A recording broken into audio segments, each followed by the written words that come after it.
Good morning. You guys are listening to 97.8 FM. Today we have an exciting story to share with you.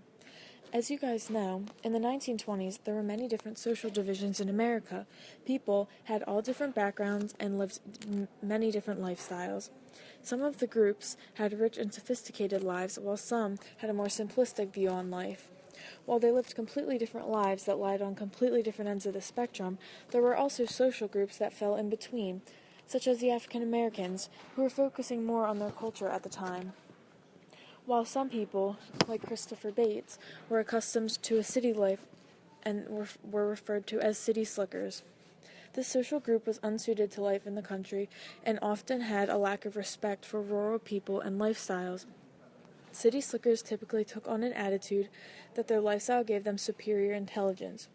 The common city slicker is depicted as spoiled, selfish, lazy, and wealthy, who considers people living on farms to be poor and ignorant.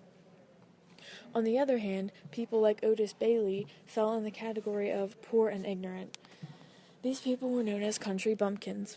Country bumpkins are the opposite of city slickers and are often known as clumsy, unsophisticated people from the country.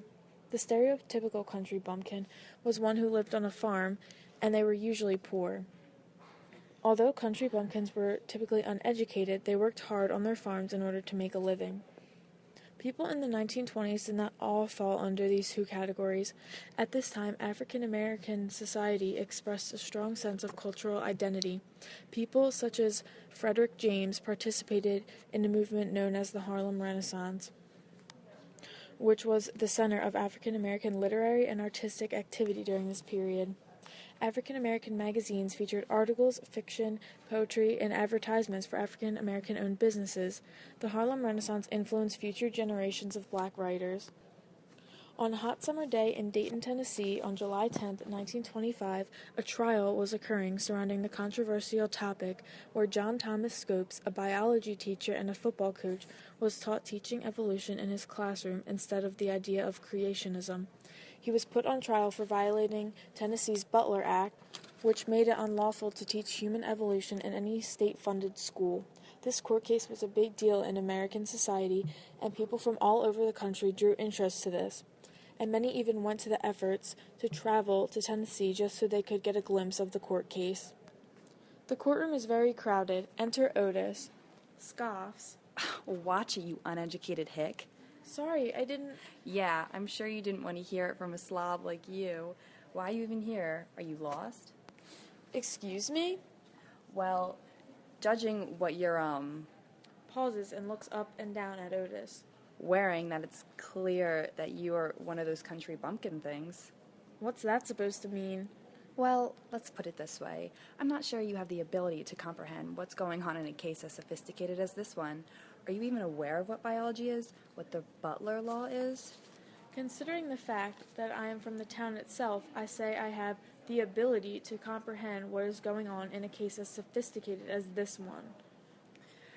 You're only good for your work on the farms, or whatever you so call it. You mean hard work instead of sitting around and being lazy? Sorry, I'll pass. Hard work? That's getting an education, understanding what's going on around the world, not understanding the importance on how to crop correctly or whatever you waste your time on. Waste my time? I earn money. Earn your money? What money? Look at what you're wearing. Laughs. I don't spend my money on things that ain't necessary. I'm not spoiled, nor am I selfish. I put my money towards other things than myself. As Christopher is about to reply to Otis's comment, Frederick James nudges his way through the crowd with a notebook and a pen in his hand. Excuse me, sirs, but is this here space open? I have to write my papers column back at home. Great, now I have to deal with this. Well, I will actually be leaving in a minute. I don't want to stand next to a country bumpkin and... Pauses and scoffs. his slave. Frederick quickly turns red to that comment. What does that even mean? Hello, it's the 1920s. Yeah, and unfortunately, all you blacks are running around sporting your, what you call, jazzy music. You people are everywhere. Slave or not, or whatever he is, at least he can understand what the term hard work is. This man here, a black man, already got himself a job, a real job, writing for the paper and stuff. Hello, it's the 1920s. We don't need your hick work anymore. Without me and my real job, I'm sure you wouldn't be here today, and neither would this Negro. I'm not just this Negro. I am Frederick. Okay, you Negro. So sophisticated. Frederick, Leans in closer to Frederick. between you and me, I am not really sure he understands the correct meaning and term of Negro or even how to use politeness. Leans back and looks directly at Otis. In fact, this man hasn't said a polite thing to me during this whole conversation. Because you were being too busy getting snobby on me and stuff, you probably wouldn't even know what politeness was if it hit you in that big head of yours. And you Negro, get out of here. You don't belong here. Nowhere near here unless you are on the field. So take you and your little culture and your black friends over there. Sarcastic laugh. So stupid. He doesn't even know that it's called the Harlem Renaissance. African life is seizing its first chances for group expression and self-determination. Is it such a crime that the black community is finally understanding their histories and their cultural forms?